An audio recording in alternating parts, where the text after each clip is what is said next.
hey, little kaiju one is with all the fight. Scary little kaiju one, bite. Are you... You've had the Mean Kitty song stuck in your head, haven't you? Yeah. Fucking hate you. It's not my fault that I wanted to listen to some nostalgic YouTube music videos. I know, it's from 2007. Yeah. Go listen to the Mean Kitty song. It'll get stuck in your head for like a week. I'm possibly sure Sparta's still alive. I'm not sure. That was a little cat, so it's been 12 years, so I'd say so. Yeah, it should be. Fingers crossed. We discovered this kaiju and we named him Sparta. And we named him Zentai. Just want that roll call. Eiji Tsuburaya, the man who created something from nothing. Godzilla. Ultraman. But when those who don't give his franchises enough credit, these podcasters will do it justice. For they are... Kaiju Sentai! Ultraranger! Love our Hall of Fame's Ultraman. Ultra Yellow Canister, gone. The other son of Belial, Ultra Precaster, Lane! Spreading the love on one of Japanese beloved franchises. Kaiju Sentai! Ultraranger! Shrap! Greetings, everybody, and welcome to Kaiju Sentai Ultraranger. Like Kaiju Sentai Dab Ranger. Oh! You can't see his dab. Yeah. Episode 98. Once again, this is the podcast where we talk about Ultraman's past, present, future, Godzilla, and all kaiju in between. I promise you, we will get to that kaiju in between stuff eventually. We have all the Mothra movies available, so we can watch Mothra anytime. And I am your host, Ultra Yellow Caster Gar. I'm Lane. And he's Lane.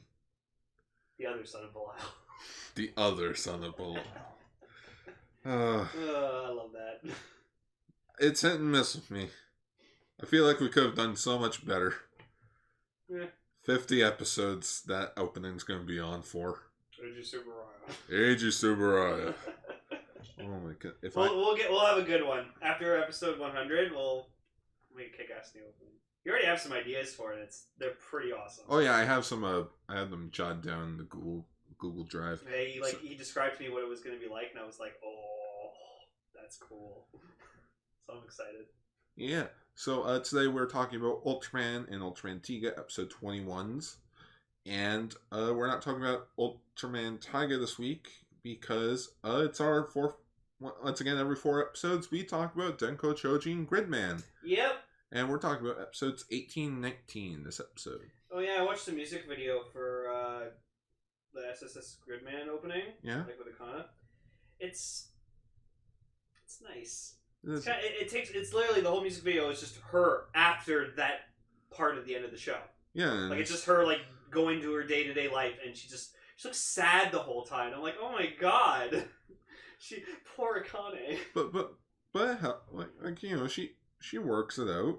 Yeah. Like she gains some new friends. It's a good song though. It is a good song. I was actually I downloaded like the song on my YouTube today, and I was just like listening to it like on my way to work, and I was like, yeah. I wish they made a season 2. I wish they made at least like something like I don't know. A crossover between the live action and the anime. That would have been great. Do a movie. Do an Or an OVA. OVA, man. Yeah, just an OVA. Live action OVA. It'd be awesome. Oh, here's an idea. An OVA that takes place in between the show. There you go. Yeah. Just thinking about Gridman makes me want to have a figure arts. Like, make a figure arts of Gridman, please. Pretty please. Do it. That sounds so cool. I'd pose him in his grid beam.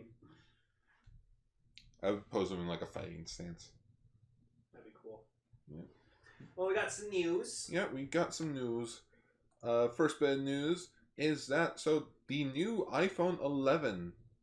Is it new? I'm not. It's brand new. All right, yeah, the brand new iPhone 11. It's got 3 cameras now.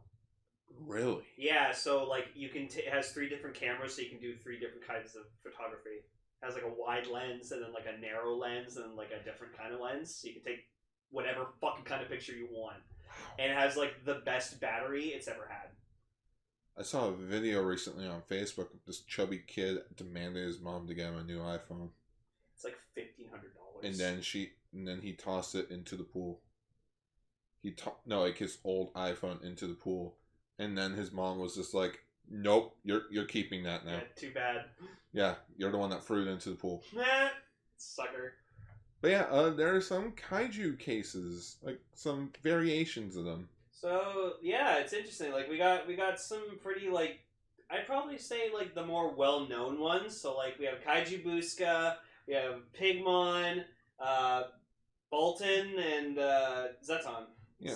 So 3 of them are from Ultraman. You know, Busca's just, Busca. But he's been in Ultraman, so he kind of counts. Yeah, he's just made his appearance in Ultraman with Ultraman Rube. Yeah. And then he was the host with Pega for, I think it was called New Generation Chronicle? I don't think I'd ever want to see like a monstrous version of Busca. I think that just be so heartbreaking. Okay, so you don't want to see what he looked like in the 60s. Oh god, well now I have to look that up. It's the same outfit, just like, He just looks scarier? Not really, just with more dated, outfit. Okay. Let's see. Kaiju Busca. So yeah, Pigmon's case is red. Bolton's is like... What would you say that is? Like, navy? Dark blue? Like the second one? Yeah. Yeah, I'd say like a navy blue. Yeah, navy blue. Busca's is orange. And Zeton's like a charcoal gray. It doesn't look that scary looking. Looks the same. Oh, it's him with Eiji Tsuburaya. Aww. The man who created something from nothing. Okay, I'm done. Oh, wait. Wait, the phone case is in the line coming forward. Okay, apparently Busca's is yellow, but that looks more orange to me. Wow, they actually made a posable figure of fucking Busca. Mm. Comes with food. Do you know the origins of Kaiju Busca? No. Okay.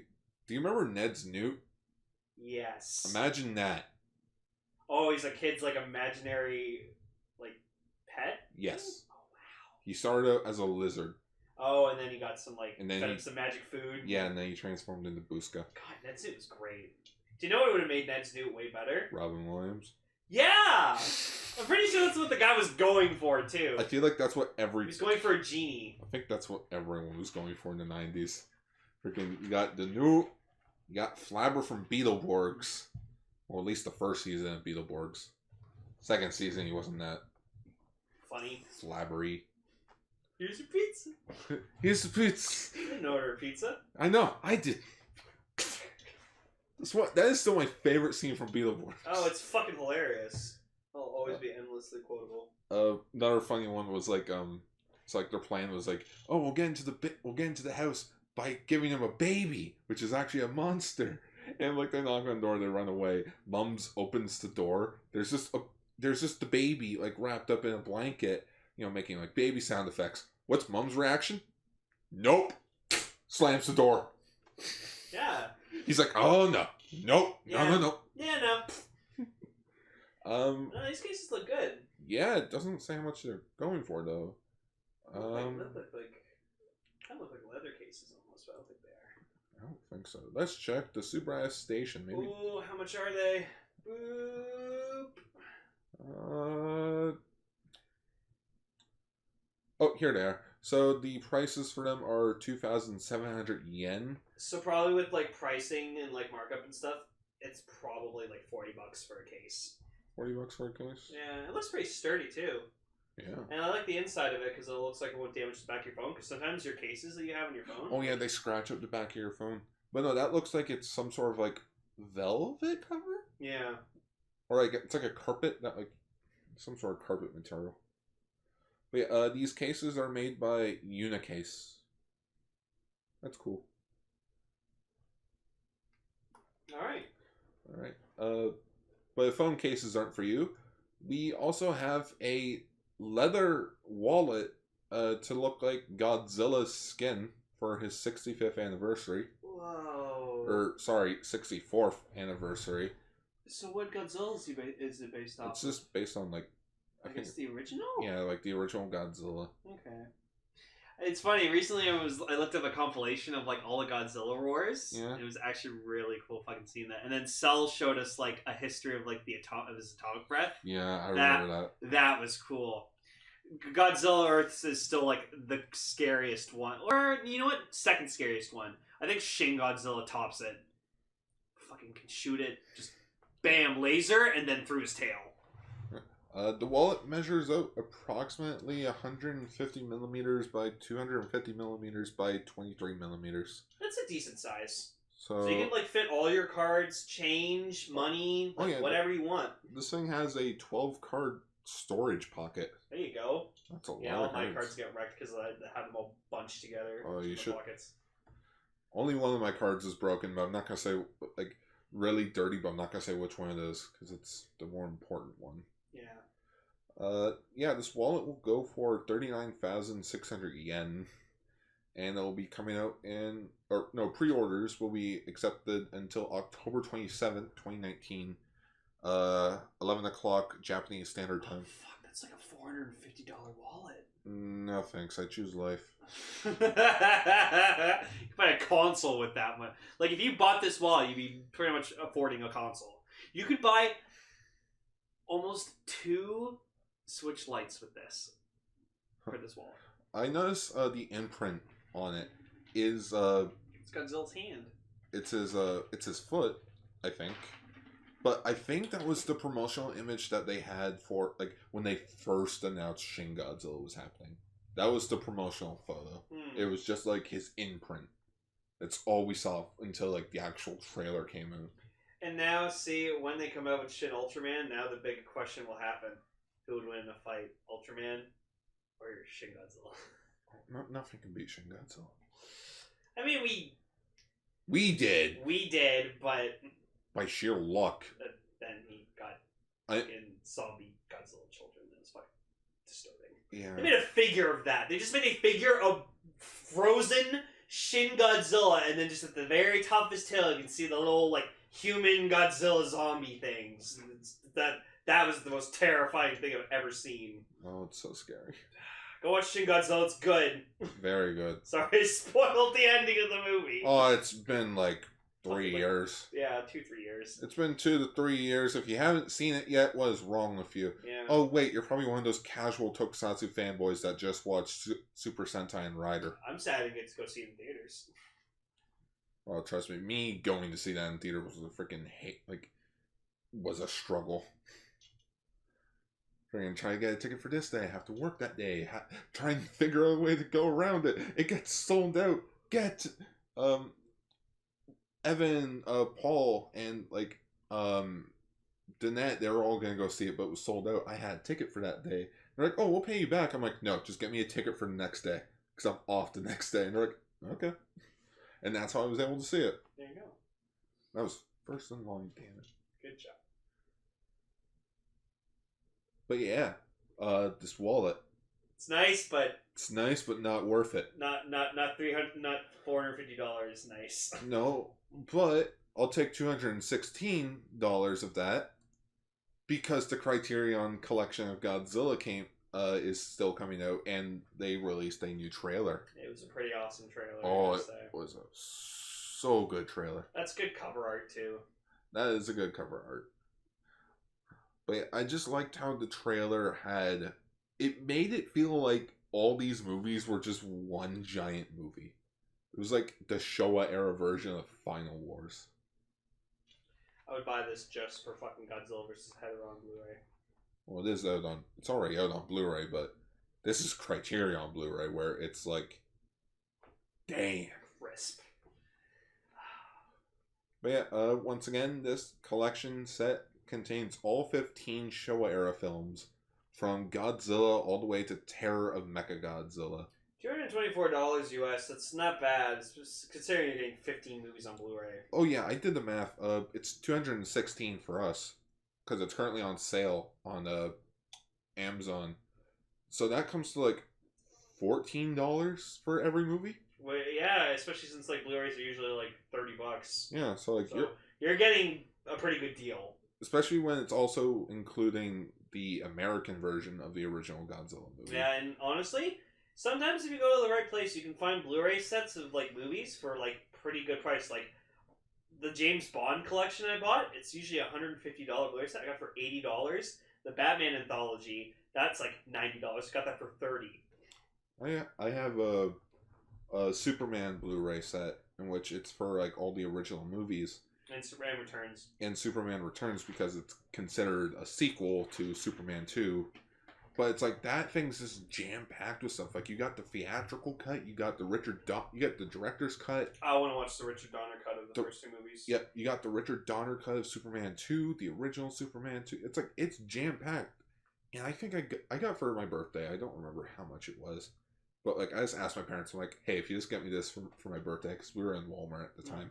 I'm like, if you get me this, done. Best birthday present. There you go. Yeah. Got you Kong for your birthday last year, I think. Yeah, and then Ichi got me Transformers the last night, because heaven forbid I'm actually going to spend money on that. Fucking why? I was talking about that with a guy at EB Games today. He's like, I wonder if they're going to make that new Transformers movie after Bumblebee. And I'm like, I do not even want to acknowledge the Michael Bay movies ever again. Oh, no, Hasbro straight up confirmed we're never going back there. Everything after Bumblebee is set in this new universe. I could have fucking seen Wonder Woman in theaters, but no, I had to be like, I'll go see last night. It's still be pretty cool. 2.5 hours of fucking nothing. Nothing happened in that movie. Nothing happened. Ugh. Everything that did happen could be told in 30 minutes. That's the sad part. Megatron got axed again, which always fucking breaks my heart to see Megatron get his ass kicked. He didn't even die. He just got kicked out. It's like, yeet! It's fucking Megatron! He shouldn't be going down like a punk. That's why I hate fucking Dark of the Moon. It's my least favorite of the Michael Bay movies. I rewatched Dark of the Moon. I've been watching a bunch of Transformers recently because it was its 35th anniversary last Tuesday. Christ, fucking my brother's 1 year older than Transformers. 35 years of Transformers. What does Hasbro do? Oh, let's do a little, like, 1 minute video where it's nothing but a few G1 scenes, one clip from Beast Wars, and then the rest is all from the new cartoon and the movies. Way to skip Armada. Way to skip over, like, 10 years worth of your content, Hasbro. Like, and I made a huge post about that on Twitter, being like, you guys literally skipped everything from 2000 to, like, 2017, except for the movies. What's wrong with you? Maybe they just don't have the rights to those anymore or something? No, they have the right. I think the only thing they wouldn't have the rights to is 2001. Okay. 2001 RID, because I don't know who owns it. I think Saban owns it. Yeah, because it was an anime adaptation, typically. Well, Armada, Unicron, Cybertron were also adaptations. Which I got 5 episodes in the Energon, gave up, and started rewatching it with the Japanese dub. Because I'm like, I can't handle this. Okay. That and the American counterparts got the sloppier animation, where in Japan they actually had time to do the animation. Red Balloons, Japanese version, actual, like, slash attack. We're leaving, freaking photoshopped in, like, teleportation, gone. It's like, that's it, I'm watching Super Link. Anyways, yes, sorry to derail. Godzilla Showa era film set. It's coming out in the end of October. Why did this and freaking the Ultraman Blu-ray sets have to come out in the same month? I know. What's more important, Godzilla or Ultraman? Yes. Fair point. Okay, to be fair, this would be a better option. Because, you know, this is like film history. I know, but it's Ultraman on Blu-ray. And you can already get these movies on Blu-ray. Not all of them. I know, not all of them. But like, a good chunk. You know how hard it is to get all these movies together in one batch? That's true. Especially the Japanese version of King Kong versus Godzilla? Yeah, but the best part about this is this isn't going away. So you can get this whenever you can. Yeah. So I'm hoping if this does sell well, we do get a Heisei box set. Yeah. And if you have to make Heisei and the Millennium into one box set, I don't mind. As long as we got, like, every single film, in chronological order, I wouldn't mind that. I'd be like, great, now I have all of Godzilla in one condensed set. Still excited to see what fucking Toho's gonna do after Godzilla versus King Kong's done. Well, they said, they're going to do some sort of universe thing. Yeah, shared universe thing. And like you said, this isn't the end of the MonsterVerse. It's just, alright, the main rights go back to Toho after Godzilla vs. Kong, and if they want to make another one, Toho will let them, as long as they have a good pitch. Yeah. So it's like, alright, here's our idea. And it's like, okay, go ahead. I love that. See, why can't we have this kind of, like, friendly bonding, like, with other companies? Like, Sony, Marvel. Well, that's the thing. Fuck you guys. That's a whole money thing, where this is a... passionate thing. Yeah, passionate we thing. want to make a good Godzilla movie, Japan. They're like, alright, let's see what you got. And they were impressed with 2014. That's why they let us make another one. Yep. It's like, hey, can we use more of your monsters? Ah, yeah, sure. Oh, freaking, I read up. Your Godzilla's too fat. We'll make ours more scary. Yeah, Toho's just like, that's cute. Hold my beer. Here's Shin Godzilla. Oh. Here's Godzilla Earth. Here's the tallest Godzilla to date. Oh, Godzilla Earth's still in my top 3 things. I have a vinyl. I know you do. I hate you for it. I want to get the monster arts. But Bluefin has fucking original Mega Godzilla for like $55. And I'm like, that's not bad. I want it. Yeah, into another big news story. This is just like blowing up. Everyone's fucking hyped as shit for this. Oh yeah, so a new trailer came out for Ultra Galaxy Fight New Generation Heroes. That's pretty dope. And I'm sorry to say this, why is an hour production feel like a better thing than Kamen Rider Zeo was? Zeo was a year-long anniversary thing, and it kind of flopped. And then you just have an hour thing that has so much effort into it. Because Super Eye is fucking awesome. They're just good at doing shit like this. Like they do crossovers right. They do anniversary things right. But yeah, a new trailer came out in which we finally got a full ensemble cast for who will be in it. So we got Ginga, Victory, X, Orb, G, Rosso Blue, fucking Grigio's gonna be in it. Yeah, so it is confirmed that well, not confirmed, but like the only actual confirmation we had for her name was the vinyl figure. But yeah, Ultra Woman Grigio. We got Zero, we got Taro, some guy named Dark Killer who looks fucking awesome. Apparently he was a stage show villain, so now he's finally getting like a proper introduction into the series. And then we got G Darkness, X Darkness, and then we got an Ultraman that's actually like being really impactful in this thing. Oh yeah, so at the end of the trailer, it was kind of like one of those things where it's like a new challenger approaches, and yeah, turns out Ultraman Reboot or the Malaysian Ultraman. Yeah, Reboot will be showing up for his first physical appearance in television, at least for Ultraman. That's awesome. The Malaysian Ultraman. Yeah, just everyone's just losing their shit, being like, who's this guy? And I'm like, oh yeah, this is gonna be cool. Yeah. And like, oh my god, look at the figures. They're so good. Those aren't figures, those are the suits. Oh, okay. Yeah. There's also confirmation of Orb Darkness being in this as well.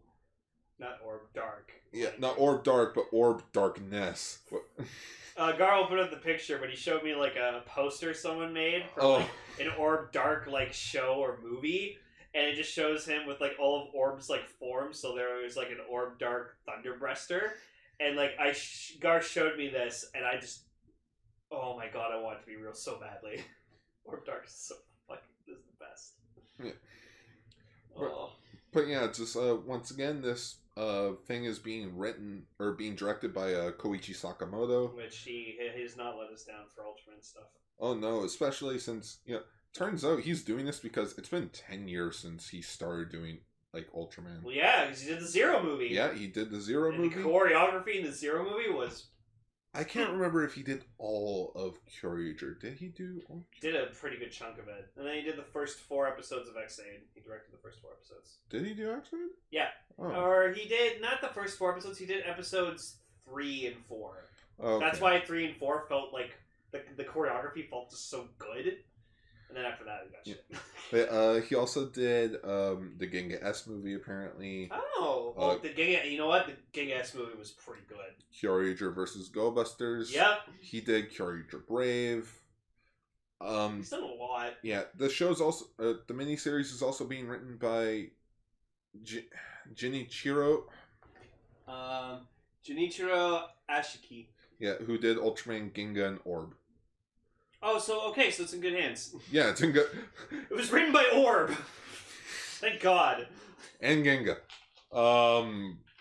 Fuck it. The show, the Ultraman, or me. Yes. But yeah.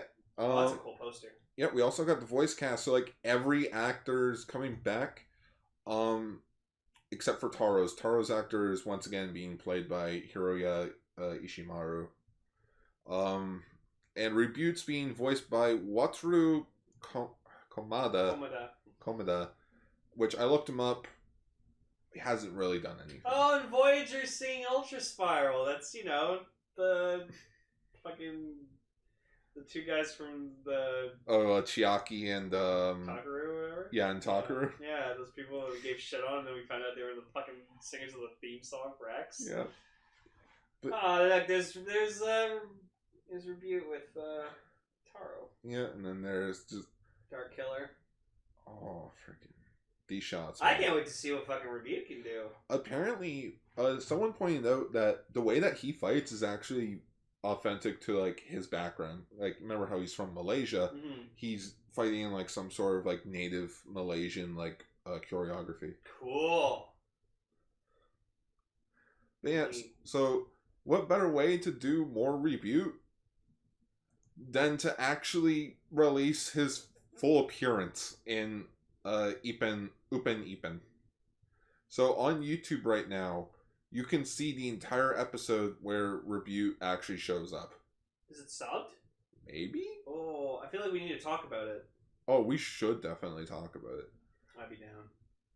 And yeah. Also, October's getting close, and when October rolls around, I'm going to be watching all the Ultraman anime. So I'm looking forward to doing that. Yeah. Hopefully we get an announcement for season 2 soon. Like when it's coming out. We know it's coming out next year. Okay, probably the same time as it did last year, April. Yeah. Yeah, probably April 2020. Like, we know season 2 is happening probably, like, next year. Ultraman Jack, baby. Oh, bring him on! Give me the New York arc. Ah! Give me Avengers, except without the Avengers, just with Ultraman. Yeah, just to have the fucking circling shot. Oh. That'd be amazing! That's gonna be a thumbnail we're gonna use sometime. We're just gonna have, like, the Avengers circle shot, and it'll just be fucking, like, Ultraman, Ultra 7, Jack, Taro, Ace. And Jack. Smash. Shra! Yeah, shra! I think you should do some smashing along the way.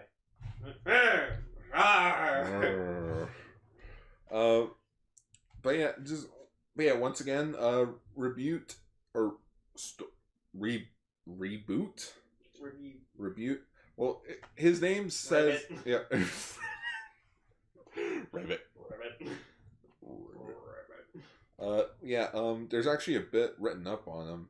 Apparently, his human host is Terasawa, and he's a member of Galaxy Rescue Force. An organization that protects Earthlings from disasters from outer space. Using his G-Flash bracelets, Terasawa transforms into the protector of space life forms, Ultraman Rebuke. Or Rebuke. Like, as in, like, reboot. And, there was a few other things about the special. For starters, it's getting a dub. Like, it'll be on YouTube. There will be Japanese audio with English subtitles. Oh, yeah. And there will be an English dub. Alright. Well, we gotta track down the Japanese audio one. Well, both of them will be both of them will be exclusive, like, all around. Just, choose your poison. Yeah. So, and then they also announced G Darkness and X Darkness will be getting vinyls, and Rebuke will also be getting a vinyl figure. Because he's never gotten one. Hope he gets a figure. That would be cool. I feel like if he gains enough popularity from this, he'll get a figure art. Calling it now, Tom Machine Nation's event later, like next month. People will buy him. I bet people in Malaysia will go fucking nuts. Oh yeah, by the way, his debut episode, animated. Like, he's never been, like, a physical, realistic Ultraman. He's just been an animated character. Yeah, but now in the movie, he's going to be... Like, there have been actual suits of him, but now it's like, you know, that's only been for, like, stage shows or, like, giant anniversary sets. Yeah. You know, like, the 50th anniversary, he was there in, like, the crowd. But here, it's like, he's finally getting to actually do something. That's why I'm still amazed we got, like, a suit of the SSSS Gridman. That was amazing. Yeah, when did he come out? Like, For you? I have no idea. I feel like... Probably a couple years ago, I'd say. Yeah, I want Or to... recently, maybe? I at least want to say this decade. I'd like to say in the last, like, few years. Yeah, I want to say, like, 5 years best, tops. Ultraman. Well, at least after Orb. Or before Orb. Mm-hmm. Probably before X. Yeah, and we have our last news story, which actually, we were talking about Shin Godzilla, and, yeah, there's more talks about Shin Ultraman. In which, we have like, a good chunk of the cast, I think. Oh, I'm no. sorry! Oh, no. Fucking wiki advertisements. Oh, yeah, I hate those. I hate them too. But yeah, so some of the cast members includes Akira Hayami?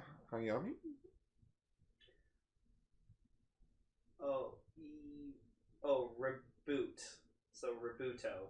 That's like the Japanese romanization form. It means storm in English, like the Malaysian word for storm. Yeah, because one of our fans told us that. Yeah, so Ultraman Storm. That's a badass name for an Ultraman. It doesn't say where he's like what year? Yeah. Again, I at least want to say like in this decade. 2015, 2014. Yeah.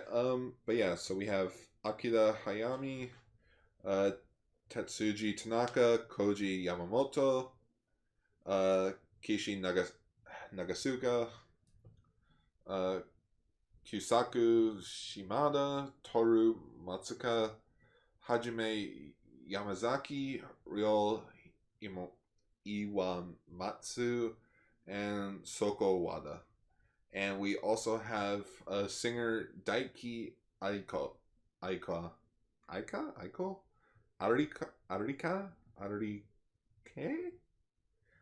don't know. But he has actually been in a tokusatsu thing before, in which I looked him up, and it said Gao Ranger, and I'm like, Gao Ranger? What was he in Gao Ranger? And it says Futaro, and I'm like, okay, it's probably a one-off character. He was Animus's counterpart in Gao Ranger. Oh, he also did the song for... Huh? What? Oh, never mind. Union. Oh, no. I'm thinking of the band Union. Yeah. Yeah, I was like, oh, he did the... But apparently he comes from the same agency that Daigo comes from Tiga. And, yeah. Koji Yamamoto, I looked him up, and it was like, Kamen Rider 01. I'm like, whoa. Who is he in 01? Is he the vice president? I'm thinking he was the vice president. I was wrong. But he's Aruto's dad in the flashbacks. Oh. I'm like, okay, that's cool. Like, anyone else that I recognize? Hajime Yamazaki, he was Tachibana in Forza. Cool. Or not Tachibana. Like Virgo. He was like the human actor for Virgo. Yeah, he was the human actor for Virgo. Spoilers for Forza that came out 8 years ago. Spoilers. Anyways, yeah, that's just the big three actors I know of. For this. Excuse me. I can't wait to see what Shin Ultraman's going to be. I just want to see what else is there. And yeah, there's also 3 other people that are still a part of this when they first announced it. That's pretty much it for news. Oh, yeah. Alright, let's talk about Ultraman! Woo!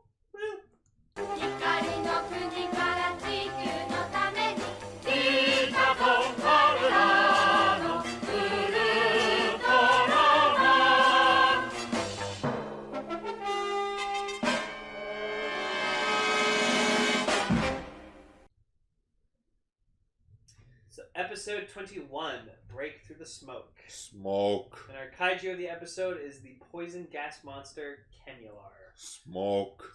You smoking yet? Are you smoking yet? So this is an interesting episode. It was like...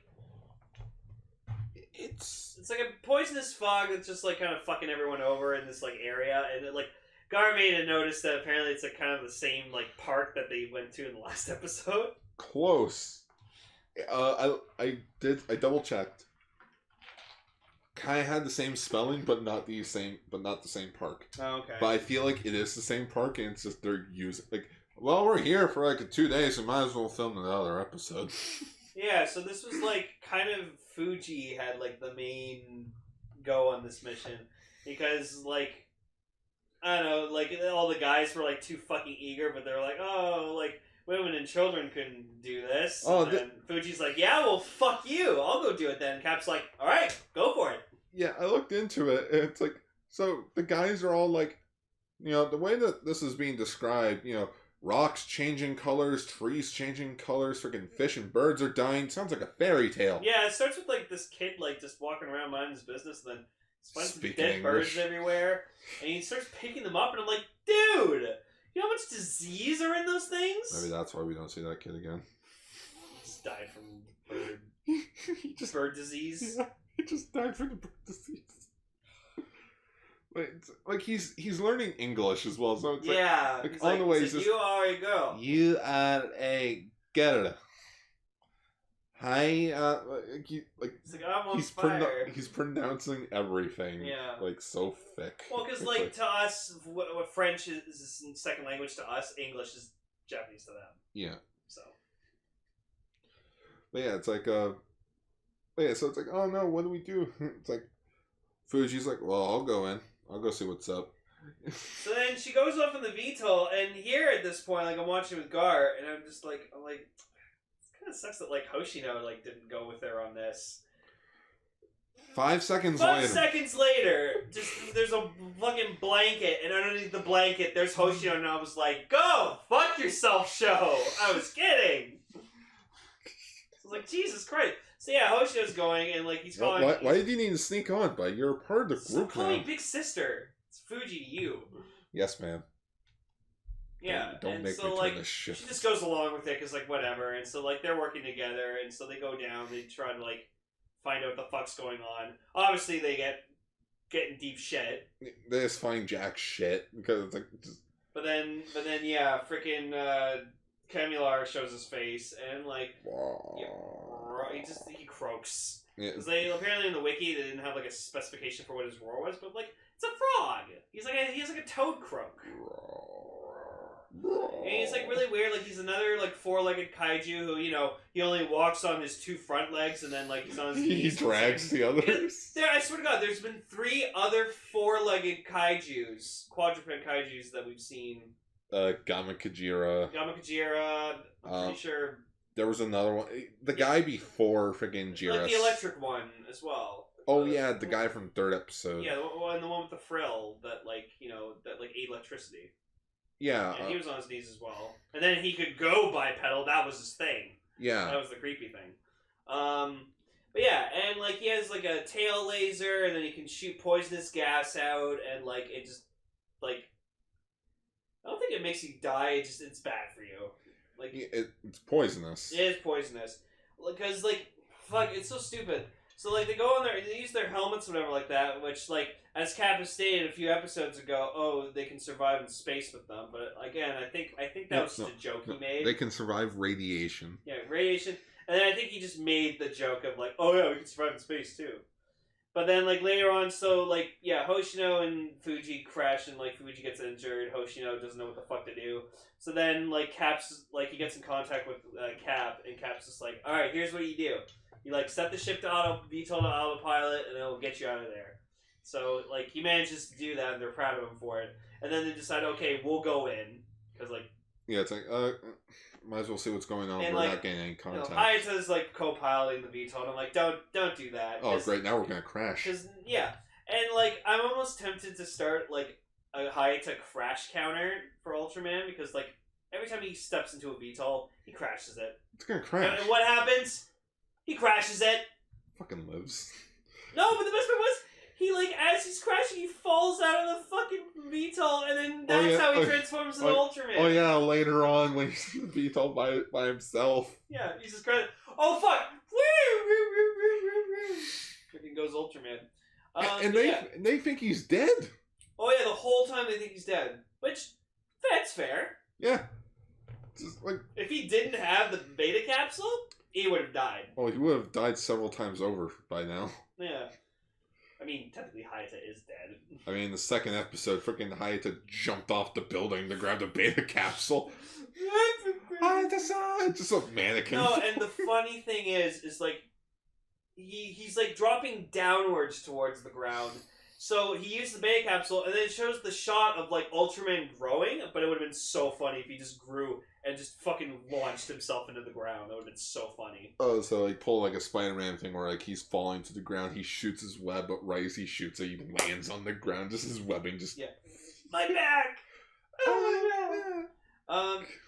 And then like, so then later, like, and like when they're exploring the mountain themselves, so, like we get a nice shot of like the four, like Ide, Arashi, the Hayata, and Cap. They're like on the mountain climbing. It was a really cool shot because it was all like misty and stuff. But they're wearing like these like metal like face masks that like supposedly protect them from the gas, but like not enough. Because like eventually, if enough gas hits an area, like it does get more potent and then like more deadly. So that's understandable. So like yeah, they get everyone back, and then we get the weirdest thing because you got to remember, Ide's a scientist. Like he actually does like invent shit. So we cut to like them back at the Science Patrol headquarters, and they're in a lab, and Hoshino is just like with Ide, but Ide's like wearing like glasses, and he's got like a lab coat on, and I'm just like, he looks like a completely different person. He does, and like we see him like messing with like formulas and like flasks and beakers, like trying to make an antidote for the poison. Yeah, and so then that's when I just thought of the thumbnail for this episode, where it's just gonna be Doc Brown and Marty from Back to the Future. It's weird. I had a weird dream featuring Rick and Morty last night. Huh. Really weird. We don't talk about Rick and Morty. Yeah. Fucking fandom. Ruined that show for me. It's just, So yeah, so he develops a thing, and then like Camular is still just like kind of stomping around, and then we get this like funny shot where like he finds a truck, steps on the truck, and somehow it explodes. But like the fire like spreads into the building beside it, and it was just like we had to watch it again just to see how it worked. But like it was like 60s practical effects, so like. But speaking of 60s practical effects, so the Japanese Defense Force gets into this while Ide's trying to fix up an antidote for the poison. Yeah. You see a bunch of tanks, and you see Camular freaking walking towards the tanks. I had to double check. You weren't wrong. I wasn't wrong. I shit you not. There was some guy's hand turning the head of the tank and lifting the barrel. Yeah. You see the guy's fingers and then lift it up, and it's like, did no one know that I feel like they did, but they couldn't have a take that would have worked. Like, are we seriously on a time crunch this badly? Maybe. Or maybe they just, like, sometimes, like, you don't notice, and then other times it's like, oh, it's too quick to notice. But that's the thing. It's like, this is the HD remaster. You're gonna see everything. You're gonna see everything. Like, you can see where everything's, like, like, when Hoshino and Fuji walk out of the VTOL, you can totally tell it's there. Oh, yeah. Totally. Yeah, how the VTOL's just... for those that don't understand, it is just, like, took a picture, cut it, put it on the frame. That's it. Yeah, but then you saw, like, a hole in the picture. You see a hole in the picture. Who was being lazy that day when having to remaster this episode? You know how much they do with remasters? They remove every single freaking tear that's in the film digitally. It's like, oh, there's a freaking mark there now. Like, there's a dirt mark there. We'll clean it up. There we are. It's done. There you go. Was no one like, oh, hang on, let me fix that. Just bam. So obviously the army, they do nothing, because the army never does anything. Hayata even mentions it. He's like, bombs and napalms, gonna do He's shit. not gonna do anything. And like Ayata does attempt to like napalm him, which seeing him do it, that was cool. Like it looked cool just seeing the bombs go like, and it just pisses him off. Like it doesn't do anything. It just pisses him off. And so then like yeah, Haida crashes, and as he's falling out, he transforms into Ultraman, and then he just like immediately just fucking. Ugh. So like he attempts his Spacium Ray on him, but like that's not doing anything. The bullets are just going straight through. So like he's trying to fight, and like he hits him with the poisonous gas, and like he gets affected by it too, and just Ide creates a new weapon now. Fuck the Mars 133. No, this is the mad bazooka. It's so bad. Mad bazooka. Yeah. Just we only got one shot. So, What do you mean we only got one shot? Ide, why didn't you make more? Yeah, so like Hoshino finds out that like Kamilar has like a weakness on his back, so like it's an obvious fucking weakness too. Just, like I'm looking at it, looks like a pimple to me. Yeah, I think it's like where he stores his energy for like the electricity. Probably the poisonous bag. Oh, yeah, like it's a sack probably, and Yeah. so like so they shoot the sack, and then like Ultraman like I forgot how he defeats him.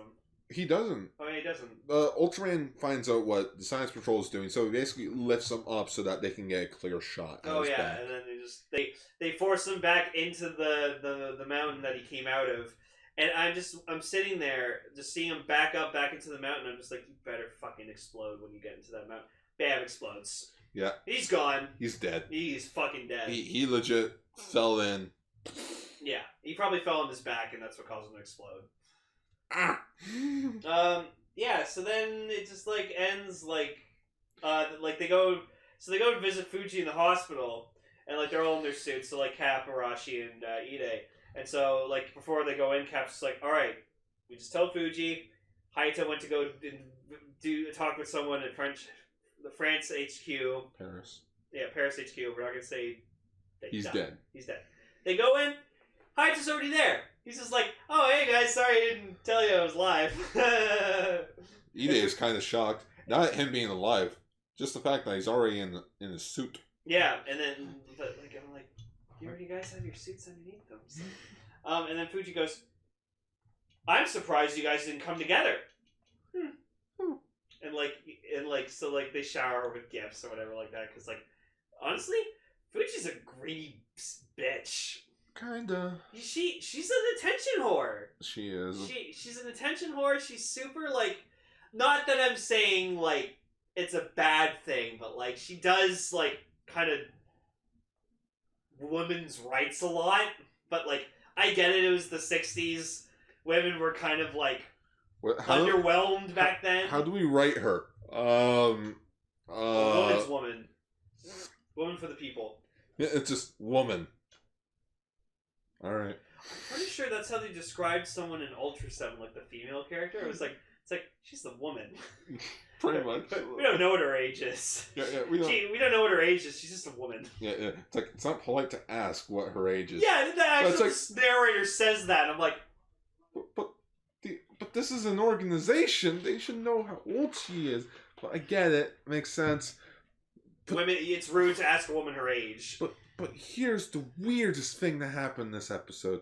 Weirdest thing of all. The episode ends with an iris shot closing, like the closing of an iris. It's like how 70s sitcoms used to end, where they like have like a ha. Yeah, but you could have just ended it the same way you always do. Just fade it to black. Yeah. What's with the iris shot? I don't know. I think they try to be comedic with their endings. It was weird. But like overall this was a pretty good episode. Like, everyone got to do something, especially Fuji and Hoshino, so good for them. They were like the first on the scene. Two episodes in a row where Fuji actually has a purpose. She did shit. Good for her. Yeah. Kamilar, he was okay. He had range for attacks, which is like good. He didn't just have like a poisonous gas attack. He also had like electricity attack from his tail, so that was cool. Also, he was very durable. Very durable. Like, he had like these like armor flap things. And according to the Ultra Wiki, those flaps ended up becoming Zeton's back. Oh. Yeah. It's the 60s. Gotta be cheap with this. So it's like majority of the suits had to be redone for like more monsters. Yeah. But no, I enjoyed this. So I'm looking forward to what episode's next. But yeah, we're almost done Ultraman. Yeah. Still won't be done until like next year. Yeah. But still, we'll be done like a good third of the show by the end of this. By the end of our run of 2018 or 2019. Sorry, Yeah. Dude, it's not 2018. It's 2019. Yeah, let's. How about we talk about the last episode of Tiga that you can find on the 4Kids dub? Okay.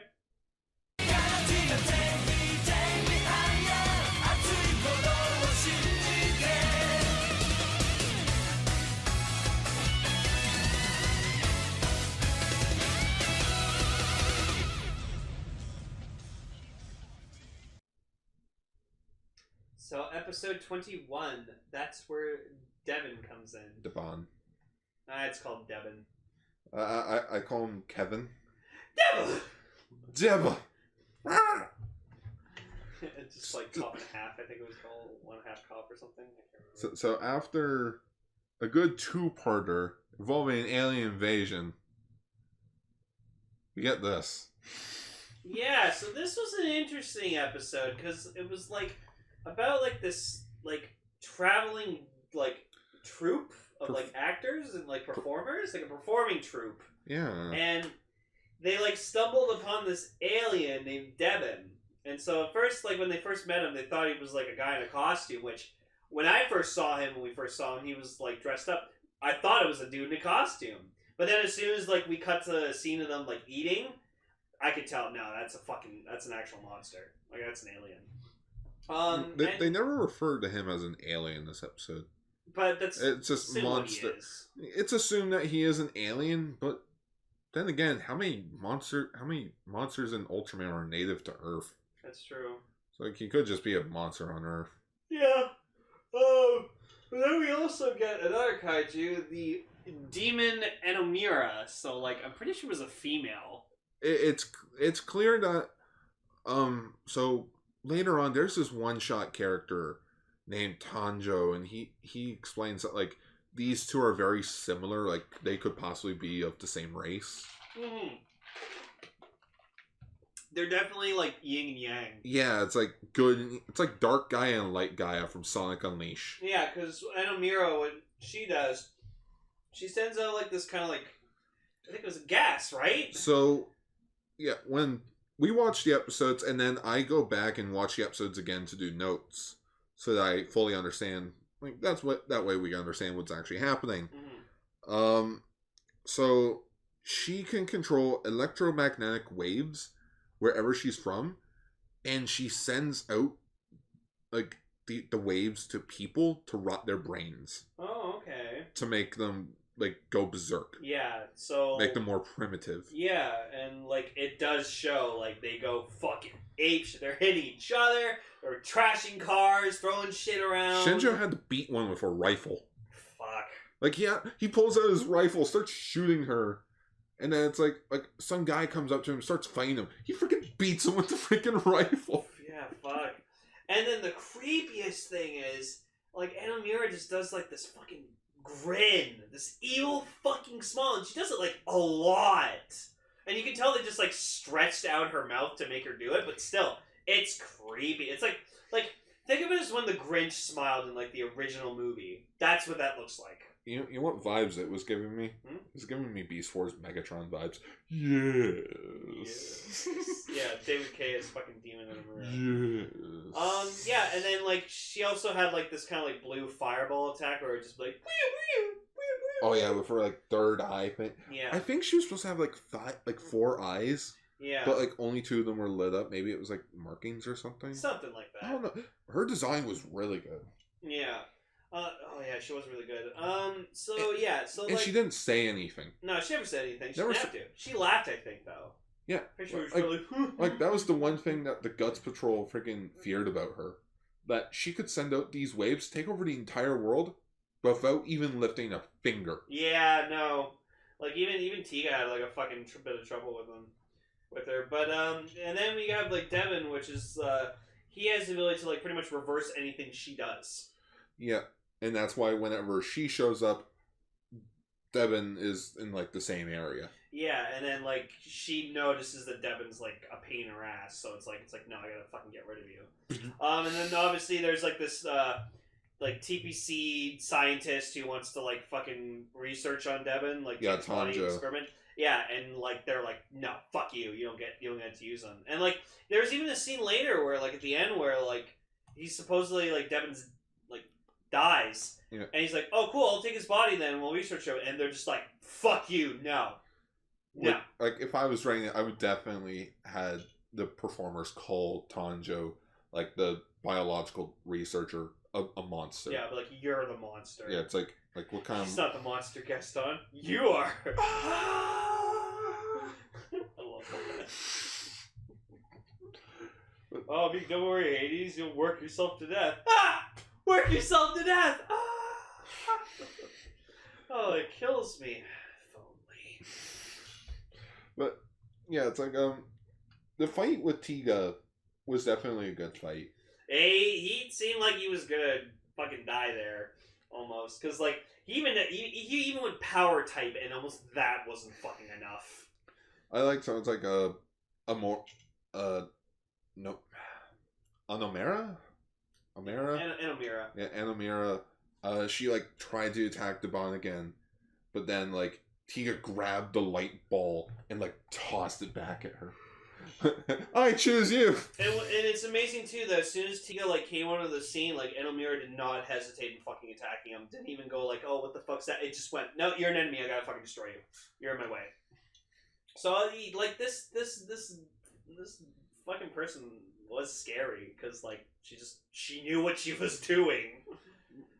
Weird is that we don't really get an origin. No. It's just... It's there. It's there. Gotta stop I it. feel like she was there to hunt Devon down. Probably. Because whenever she showed up, Devin was in the same area. Yeah. It's like, oh no, Devin. And then, like, we had a nice moment with, like, Shinjo and Daigo, where, like, Shinjo's just like, Daigo, if I go berserk, you shoot me. And if you go berserk, I'll shoot you. Daigo's like, you got it. And then I was like, I said immediately to Gar, I'm like, I wonder if that's in the dub.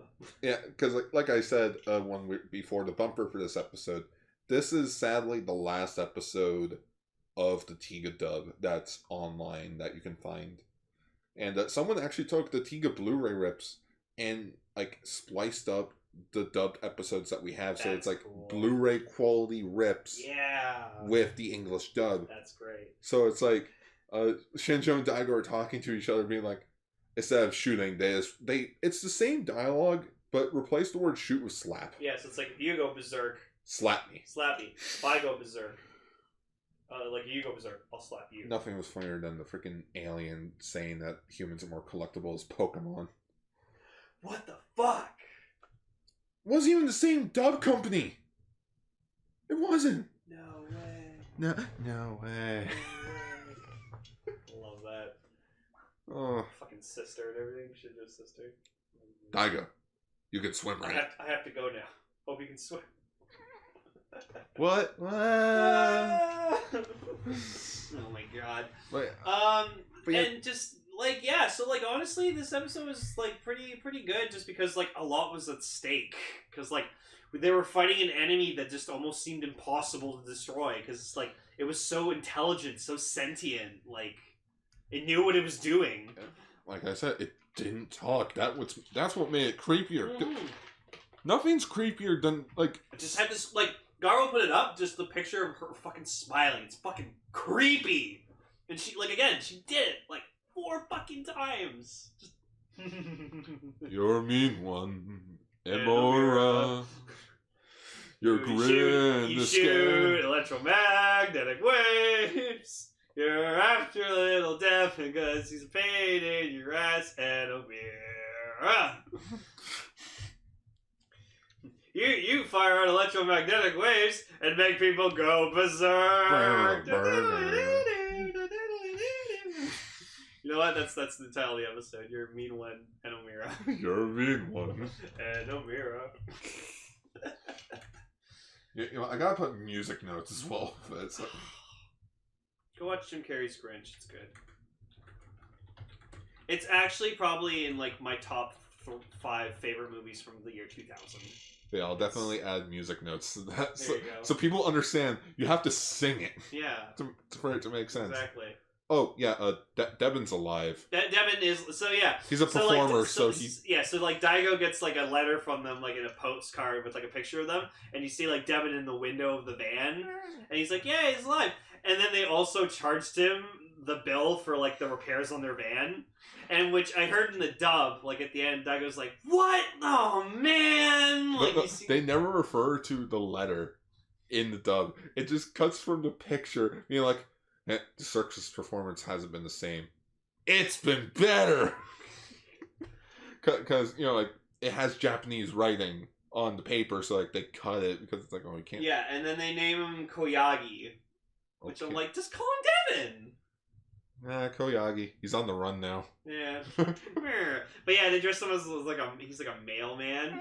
A mail monster. It was fucking adorable. He's like, and he like trips her. But yeah, no, Devin was cute. He is adorable. So I like that.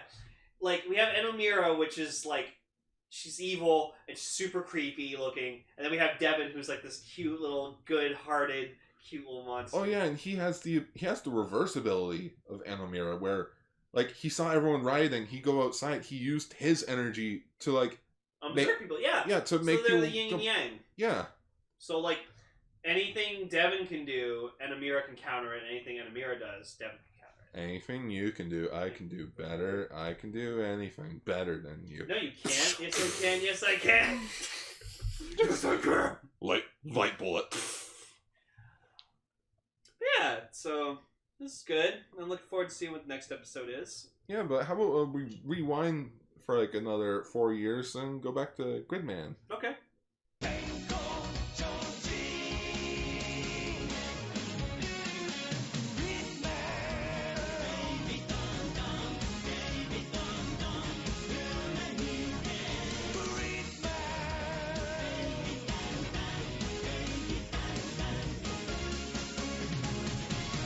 So episode 18, The Legend of Dragons. So No, just Legend of Dragon. that's what I said, Legend of Dragon.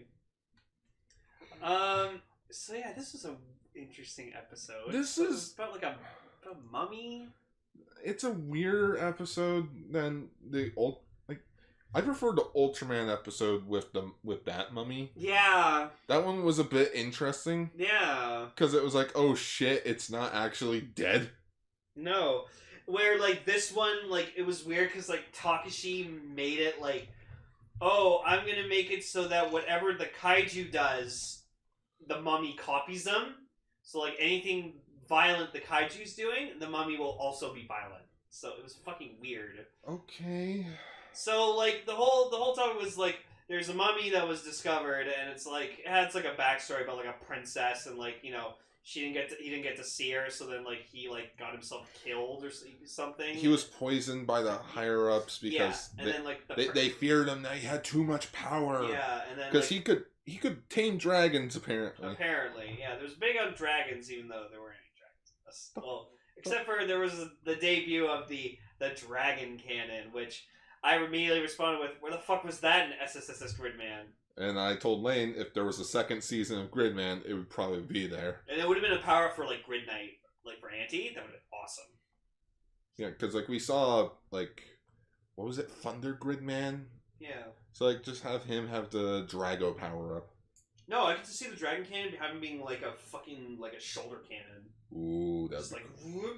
No, he could digitize his arm into the Oh cannon. yeah, like fucking Ryuki. Yeah, it's Strike of it. Dragon Cannon! Yeah, there you go. So yeah, so then, so Ippei and Naoto, they definitely want to go, because, like, you know, who doesn't want to go see a mummy? I've seen a mummy, because they had a mummy at the ROM, like, years ago, and, like, I got to see a mummy in, like, real life, and I was so cool. They're weird to look at, to think. That was a person. I almost had a chance, because... Thousands of years ago. I almost had a chance to go see King Tut in person. Ooh. And, like, I meant to go with my mom, but then I totally forgot about it, and then the exhibit was gone, and I was like, fuck! Like, because I used to be really interested in ancient Egypt as a kid, and, like, King Tut always fascinated me, because, like, he was the youngest ruler. He like died when he was like 13. Yeah. Yeah, because he was a selfish little shit, apparently. But it's funny though. He lived for like many years. He was just a midget. Oh no, he didn't die when he was 13. He just he was appointed as pharaoh when he was like 13 and died when he was like 18. Yeah. Because he had like stomach problems.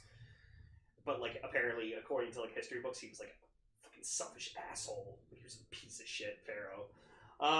But yeah, so then Naoto's, I think it was like Naoto's sister. No, it was Ippei's sister. Ippei's sister, yeah. Cause Naoto's brother, yeah. Yeah, Naoto has Daichi, Ippei has Kana. Yuka's the only child. Yuka has the older college brother. Oh yeah, the older college brother. Who we never see. Who likes cucumbers. We saw him in like the best episode so far involving the microwave. Oh yeah, and he was like trapped on the ladder or something like that. No, that was the thief episode. That was the Phantom Thief system. episode. Yeah, that was funny. That was the last time we saw him. Yeah, that was the last time we saw him. We never see him again. Nope. So then like Kana just like rats him out going, oh well, they skipped school and like what?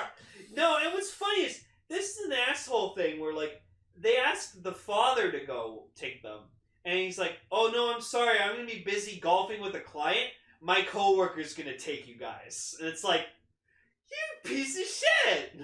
No, fair point. You're taking you're putting work over your family. That's asshole thing to do. I mean, to be fair, his last client was freaking Hayata from Ultraman. That's yeah. The runaway car. That's amazing. It's so weird seeing old Hayata. No, what's weird is seeing Hayata in Kamen Rider. He was a character in Kamen Rider Black.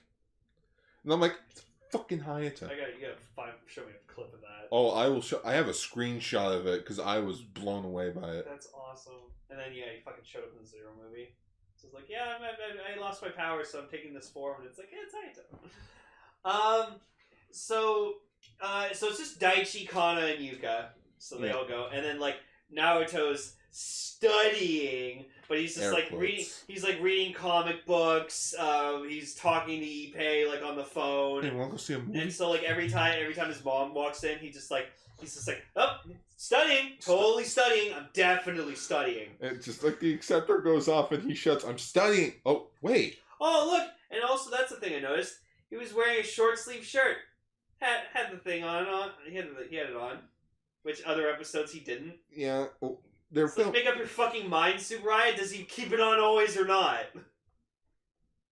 I don't know. Access?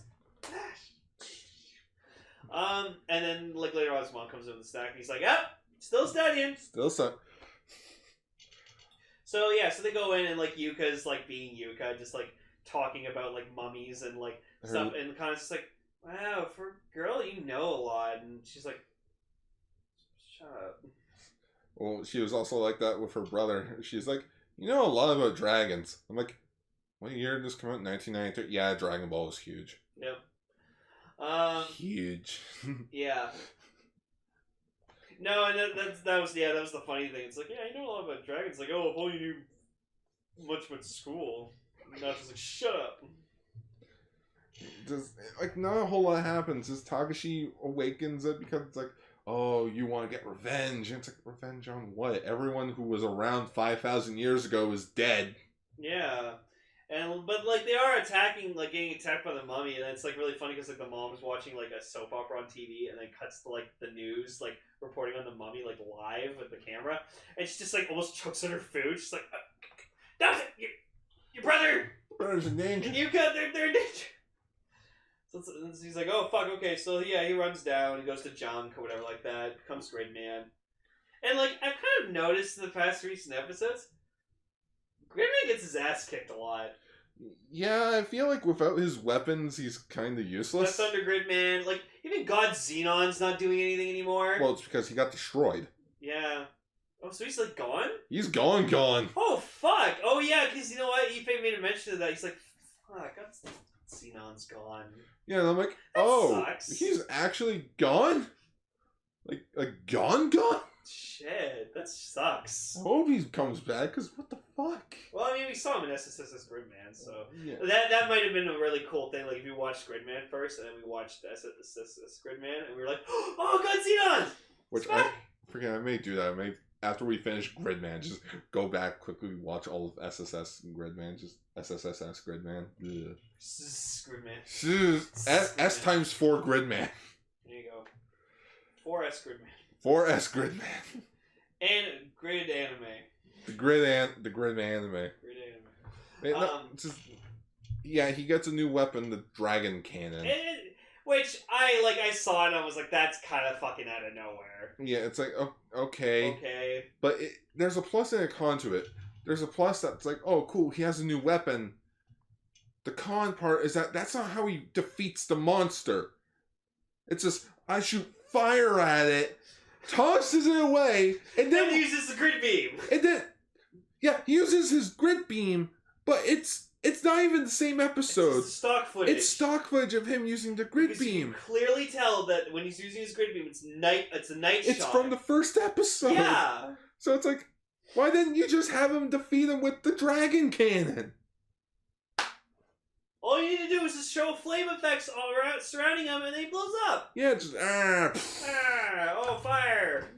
Fire hot. And also, like, we got another mechanized version of this kaiju, but like, I like mecha kaijus, but this one was ugly. Yeah, it didn't like. The only cool thing is he had like a cybernetic eye, and that was it. Yeah, like, it's a cool. Mecha Bagheera. Yeah, he wasn't the best looking. No. Which they did again. Freaking. Oh, let's just use a suit that we already have and make a freaking mechanized version. I hope we get some new ones soon. Same. This is 39 episodes. Are we just going to mechanize everything over and over again? Well, at least in episode 19, they did something different, which I liked. Yeah, so, you know what, might as well talk about episode 19 right now. Episode 19, Sexy Police Officer SOS. So, this was the more interesting one of the two, because it was about, like, this supermodel who's like on a sexy model. Well, yeah, she's a sexy supermodel, like on like a Graver or Grabber of your like magazine called Punch Boy, by the way. It's called Punch Boy, and she decided to become a police officer. Okay. So but we get into some shit later where apparently she lied about her age to get in. That's one. And if people find out that she has like she's a sexy model, she'll get fired because that's not allowed. Because you can't do shit like that. It's like it ruins like the image of the police, right? Good point.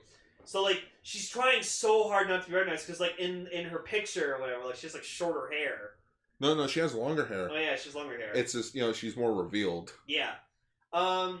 And so, like, she's being mentored by, like, this policewoman who then, like, has a thing for, like, I just call him Bike Cop. Yeah, Kogen Mura? I wish we could fucking have a shorter name for him. Koga. Okay, Officer Koga. Yeah, we'll just call him Koga. Yeah, so Officer Koga, so he, like, meets the police officer and she, like... Reiko. Yeah, Reiko. Immediately has a boner for her. Yeah, it's like, oh, this job just got better. But then, like, the mentor police officer woman has, like, a thing for him. Yeah. But he's, like, obviously repulsed by her. Yabushita. In which I could understand why. Dude, they look so related. Yeah, they look like brother and sister. Or, like, cousins. Like Milhouse's parents. That was weird. That's weird. Why is it that Milhouse's parents look so identical, but they're not supposed to be the same person? What do you say, Lorraine? Will you marry me again? I don't know. No, I tried. I sleep in a race car bed. What do you sleep in? I sleep in a bed with my wife. Oh. Like, it just... So, like... And then, the weirdest thing for this episode, and, like, this was all Takashi's fault. So, he's walking... And, like, then we get, like, a camera perspective, like, his point of view. He's staring right at her ass. And, the Reiko's camera, ass. like, zooms in on her ass from, like, his perspective. Then you see him, like, lowering down, squatting down, trying to look up her skirt. And I'm like, dude! Not cool! And then, like, he, like, trips and, like, because, like, she, like, bumps into him. and he like falls, and then like the mentor officer like fucking catches him and it's like, what the fuck do you think you're doing, kid? Get the fuck out of here! And like Takashi's just like, you bitch. You know, it's weird because we had an episode with like Takashi fucking around with the police already. I wouldn't expect him to be fucking around with them again. But like he was being a real pervert. Like, goddamn. How the character? Yeah, well, you know what? Sometimes people like that, they do have, like, secret sex fetishes and stuff. It's really weird. To quote Robin Williams, God gave man a brain and a penis, but not enough blood to run both at the same time. Yeah. You either think with your brain or you think with your dick. That's the unfortunate thing about men. So then we find out, like Reiko's trying to, like, not be found out that she's like a model because she actually wants to be a police officer and try to help people. So then she like tries to get like her hair done, but then like mentor lady's just like yeah. No, oh, you think you're prettier than I am? Yeah, Yabushita. Yeah, Yabushita. In which she goes to the salon, but like Takashi, you know. So apparently Takashi had memos in his book that he was carrying that the police confiscated from him. Mm-hmm. And it also includes information about Condigifier. Oh. So we gotta kind of get that back, or we're fucked. Yeah. So what does Takashi do? Oh, I overheard them at the salon. I'll burn the parlor alive, so that no one can read the memo. Yeah. So he sends a kaiju into like the hair dryer and like that they're like sitting in. And, like, causes it to, like, heat up a lot so that, like, pretty much, like, their heads fucking burn. Which, the time they were in those machines, like, roasting, their hair should have been fucking burnt right off. Oh, yeah. And, like, this isn't the first time we've seen this monster either. It's a Flame Lore from, like, remember that episode with the fire and ice monster? Yeah. Yeah, that one. Yeah, Flame Lore. But then I like that they did an interesting twist. So later, like, he's not mechanized. It's just he upgrades them. He gives them like enhancements. So he gives them like armor. And like, what's the interesting? I like this. When you see Flame Lore, like regular Flame Lore at first, he like shoots fire and it's regular fire. But when he's enhanced Flame Lore, you actually see like the fire's different. So I kind of like that attention to detail. That it's like, oh, he's enhanced, so he has enhanced fire. So like that was really cool. And he looks really good. He looks better. Like I like the chest. Like the chest kind of looked like an Iron Man chest. Yeah, like a tiny arc reactor. Yeah, so like that was really cool. But yeah, and so then like she like they all get their hair done. Like Naoto's mom gets her hair done, and like she has it like all curly and stuff, and like it looks ruined, and like the father's just like laughing at her because it's like, ha ha ha, your hair looks bad. She's like, fuck you. Yeah, you look like shit. Yeah, you look like shit. But then like now it's like the boys and Yuka run into her at one point, and like they're just like they're gaga for her as well because wow. I mean, she is a pretty looking woman, and like Yuka's just like, okay. She's like, oh, guess boys like short hair now. And I'm just thinking, 3 years later, Reina. Yeah. Don't get me started on Reina. But it's just like, Condigifier is just like, oh, we'll burn the salon alive so that no one gets the memos. Takashi, of all people, who has already committed genocide. Not genocide, but he's caused the deaths and injuries of many people. Who's like, but won't that like hurt and kill people? And I'm like, you already did that. You changed the time around so that planes are off schedule, trains crash. Like you've hurt people. You've probably killed more people already. Like you probably have more death counts than Mr. Glass did. Like this is why I think Takashi's out of character with this. Yeah, and then like Condigifier has to like convince him, no, everyone must burn. So he like shoots like something into him to like hypnotize him. That was the closest thing I could think of. From what I understand, Takashi's been under his control since the second episode or first episode.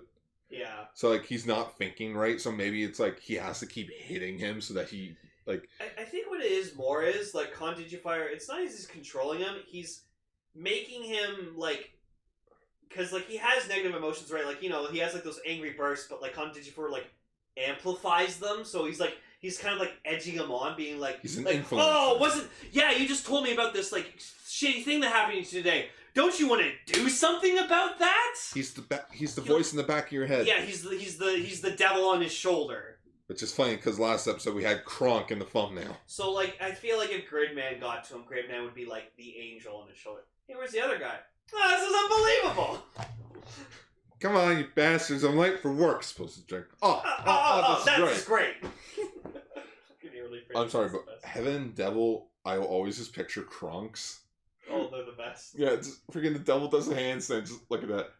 How is this not? No, wait. Yeah, he has a point. So Gridman goes to fight Flamelar and like again, getting his ass kicked, but Gridman still looks good. Just, Make a figure arts, please. Gridman looks good. Just kind of sucks at. Kind of sucks right now. Kind of sucks. Yeah, God Xenon, he'd be fine. Because at least God Xenon can be like a distraction. Yeah, he's the distraction at best. He could turn into Thunder Gridman at least, you know. But then they used the dragon cannon, but then like this time they modified it to like give it missiles. The Dyna Fighter. So he doesn't even shoot the fire from it. He does, but like he shoots missiles. Yeah, it shoots missiles in it, and then it's like, all right, that's it. Time to use the grid beam again. And same shot. Same shot. Like fuck. Can't do anything better. No. Is this how cheap of a budget we're on? I mean, yeah. Maybe that's why they've been doing like just mechanized versions of monsters, because it's like we don't really have the budget. It's just. I don't know. This is kind of bugging me a bit. But yeah, just freaking... They defeat freaking Mecha Flamelar, and like he restores the freaking salon back to normal. I'm surprised none of the women had like their fucking heads roasted. Just Koga finds out about Reiko being a model, and doesn't really say anything about it. Yeah.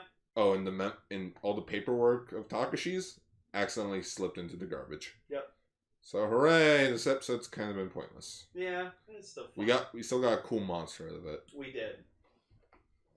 That's it. I just find it weird that like this, every other episode's like, oh, what about school and such? I'm like, the show's airing in the middle of the summer. Why are we focusing on school? Yeah. Every other tokusatsu show that I know goes along whenever it's released. Mm-hmm. How many Christmas episodes of Kamen Rider have we seen? I mean, X8 has the best Christmas episode ever. Oh yeah, Merry Christmas. One of our best characters dies. Hey, we got fucking Poppy Bells. Poppy Bells? Yeah. Fucking Jingle Bells and Poppy. Nothing's better than Alpha's Magical Christmas. Do you want to die? No, seriously, I've never been more pissed off at something in my life. Kidnap children. Force them to make presents and. Well, I mean, it wouldn't be the first time Alpha and Zordon kidnapped kids. According to Gar, the Turtles Christmas special is even worse than that. Oh, I don't know how. It is. I can't wait. I can't wait. Oh, 3 more months. 3 more months. I can't wait. Episode 9's in 3 more months. Can't wait. Oh shit, yeah, it is. Yeah, I am waiting for tickets to go on sale. I'll be buying yours and mine. It'll be the first Star Wars movie in like 3 years that I haven't worked. Right? Unless I do get another job. I'll be buying your ticket for you anyways, like free of charge, so whatever. Anyways, so yeah, good episode of Ultraman, cute episode of Tiga, a meh episode of Gridman, and a questionable episode of Gridman. Yeah. I mean, they really brought up this fucking sexy in that one. Jesus Christ! Like, I saw the title and I'm like, what am I getting into? Yes. Yes. So this was episode 98. You're a mean one. Enomera. You know what? If I actually have the time, I will make a parody song. There you go. Because I think the Grinch song's royalty free. Maybe. I think. Maybe. I hope so. I feel like Jim Carrey did the fucking song in his movie. Did Jim Carrey actually do the song? He was the voice for the song in that movie. Oh, wow. Yeah. I need to rewatch the Benedict Cumberbatch version. That was good. That was a good one. I just can't remember how it actually ends. Screaming Goat. Alright. Fucking Screaming Goat. I was so happy. I saw that joke, and then they did it a second time, and I'm like, I better get my third one. Jokes come in threes. And then just adds, and I was like, yeah. I love Screaming Goats. They're funny. But yes, this has been Ultraranger episode 98. Schwa for now, everyone. Schwa for now. Hey everyone, thank you for listening to this episode of Kaiju Sentai Ultraranger. We appreciate your dedication to listening. If you have an opinion on the news or shows we talked about, leave a comment down below. #comments for Lane. If you want to check us out on other social media pages, you can check out our Twitter pages. As always, you can follow me at twitter.com/Autobot. You can follow me at twitter.com/Lane_. For other pages, you can find my blog, Gar's Toku Blogs, on facebook.com. And while you're on Facebook, why not give Radio Sentai Castranger a follow? For older episodes of our shows, you can find them at castranger.podbean.com. And we also have some merch, such as t-shirts and bags, available at tpublic.com. That's all for this exciting episode of Kaiju Sentai Ultraranger. Until next time, Schwa for now!